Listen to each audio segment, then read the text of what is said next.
gente que está debatendo que nem ele entende.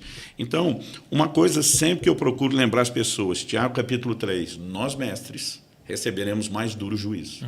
Ensinar a palavra de Deus não é só um privilégio, é uma responsabilidade. Por quê? Se você ainda não entendeu o quadro e está passando à frente algo incompleto, Jesus diz, qualquer que tomar um desses mandamentos e os violar, e assim ensinar aos homens, será chamado menor no reino. Ele não está falando de um violar a desobediência que te impede de estar no reino, mas um violar uma deturpação na aplicação vai ter consequência depois. Aliás, já que eu falei do que Jesus citou, por exemplo, quando Jesus diz, eu não vim revogar a lei, eu vim cumprir, para mim esse é outro ponto mal entendido. Eu pergunto até para pastores, pregadores, cara, o que isso significa para você, eu vim cumprir? Aí o cara me olha e fala, obedecer.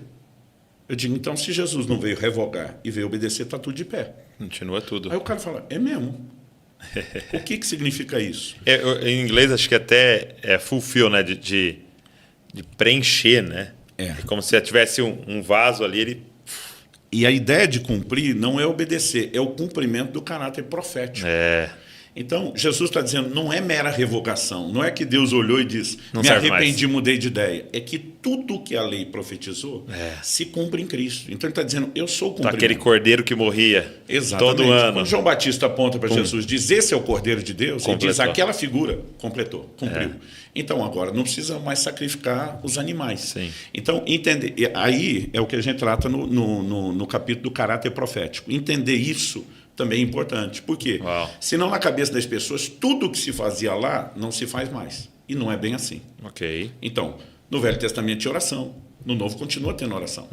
O Velho Testamento tinha esmola, no Novo continua tendo esmola.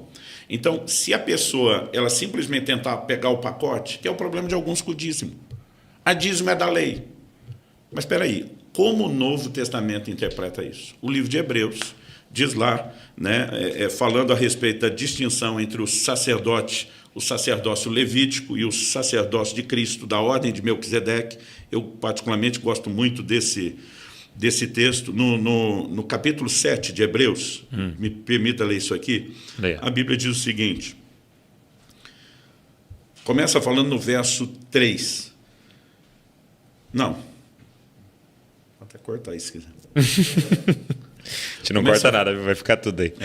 No livro de Hebreus, o capítulo 6 termina no último versículo 20, falando de Cristo, que é sacerdote segundo a ordem de Melquisedeque. O 7 começa dizendo, este Melquisedeque, rei de Salém, sacerdote do Deus Altíssimo, foi ao encontro de Abraão, quando ele se voltava da matança dos reis e o abençoou. Foi para ele que Abraão separou o dízimo de tudo. Primeiramente, o nome dele significa rei de justiça, depois também é rei de Salém, ou seja, rei de paz, sem pai, sem mãe, sem genealogia. Ele não teve princípio de dias nem fim de existência, mas feito semelhante ao Filho de Deus, permanece sacerdote para sempre. Aí nós temos duas correntes teológicas. Uma diz que é uma teofania, aparição de Cristo, outra que é o tipo. Para mim, é tipo.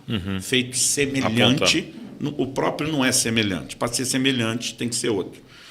Aí ele diz assim no 4, vejam como era grande esse Abraão, a quem o patriarca... Vejam como era grande esse, a quem Abraão, o patriarca, pagou o dízimo tirado dos melhores despojos. Ora, os que dentre os filhos de Levi, lei de Moisés, recebem o sacerdócio, têm ordem, de acordo com a lei de Moisés, de recolher os dízimos do povo, ou seja, dos seus irmãos, embora esses sejam descendentes de Abraão. Entretanto, aquele cuja genealogia não se inclui entre os filhos de Levi, agora está falando de Jesus, está falando de Melquisedeque, recebeu dízimos de Abraão e abençoou aquele que havia recebido as promessas. Evidentemente, não há dúvida de que o inferior é abençoado pelo superior. Outra versão diz, o menor é abençoado pelo maior.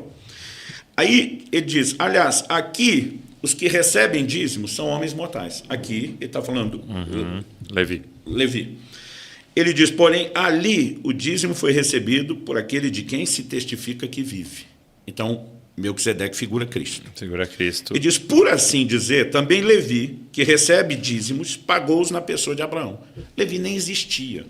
Aliás, algumas traduções, essa é uma tradução mais por equivalência, Nova Almeida atualizada, as por literalidade, né, elas dizem o seguinte, quando a Bíblia está dizendo aqui que Levi pagou-os na pessoa de Abraão, gente, Levi não existia. Ele é bisneto de Abraão. Sim.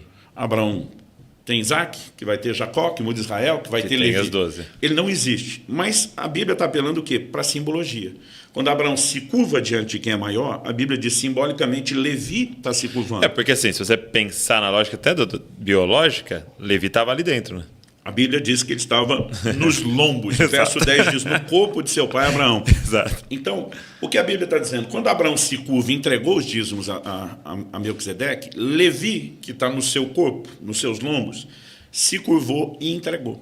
Agora, se isso não é a passagem dos dízimos de Levi para Cristo, o novo sacerdote, me explica o que é. Então, Cristo, de acordo com a lei, nunca, e nem Melquisedeque, poderia receber os dízimos. Isso aqui, antes da lei, já tem uma sinalização profética, que os dízimos que seriam entregues à tribo de Levi na vigência temporária da lei, quando se encerrasse esse sacerdócio e, consequentemente, essa lei começasse um outro sacerdócio, haveria uma outra lei e os dízimos seriam de Cristo. Então é por isso que eu não gosto, quando eu vejo uma conversa entre ministros dizendo o dízimo é do sacerdote. Não, na nova aliança o dízimo é de Cristo. Sacerdote tem salário, não tem percentual de ganho em cima daquilo que é entregue. Então, o que a gente precisa é ver como o Novo Testamento definiu cada coisa. Porque, por exemplo, alguns tentam a lógica. Não, o fim da lei é Cristo, é cerimonial, não é os 10 mandamentos. É um dos adventistas vão guardar a guarda do sábado, nesse raciocínio.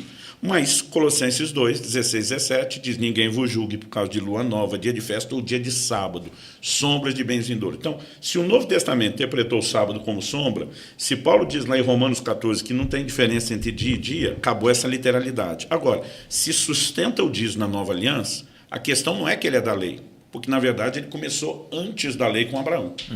Mas também nós não podemos pegar só esse raciocínio. Então, tudo que é antes da lei continua, porque a circuncisão também é antes da lei com Abraão. Só que o Novo Testamento redefine a aplicação dela, dizendo que a circuncisão é no coração pelo batismo. Então, vai ter que olhar ponto a ponto. Ponto a ponto. Então, o Velho Testamento ilustra o Novo explica o Velho. Não é pegar o pacote e dizer, jogou tudo fora, entendeu? É você conseguir entender à luz do Novo Testamento o que sustenta. E, meu amigo, isso dá trabalho. Graças a Deus pelos mestres. E para o povo que às vezes não quer estudar os detalhes, a gente acaba tendo algumas distorções. Mas acredito que ninguém acorda de manhã pensando, eu vou distorcer. É a falta de enxergar o todo.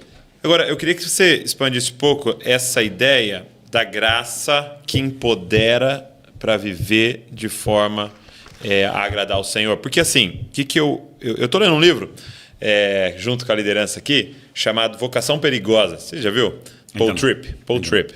É um livro maravilhoso, assim. E um dos pontos que ele trabalha, né, o Paul Tripp, ele é um pastor de pastores lá nos Estados Unidos, né? Ele cuida de muitos pastores e muitos pastores com grandes problemas, né? Pastores estão passando por grandes problemas, é um ministério dele, assim, né?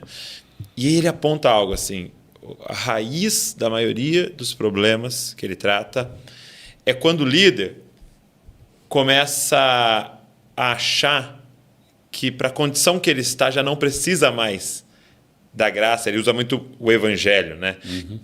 Trata o evangelho e a graça como essa grande porta de entrada e não um caminho a ser percorrido até o fim, né? Então, é como se eu pregasse o domingo, isso aqui é aplicação para vocês, hein? Então, começando. Para eu que estou aqui em cima desse púlpito, já entrei. Mas eu queria que você falasse um pouco dessa graça que empodera a viver tudo que Deus tem para nós. Bom, então vamos lá. A gente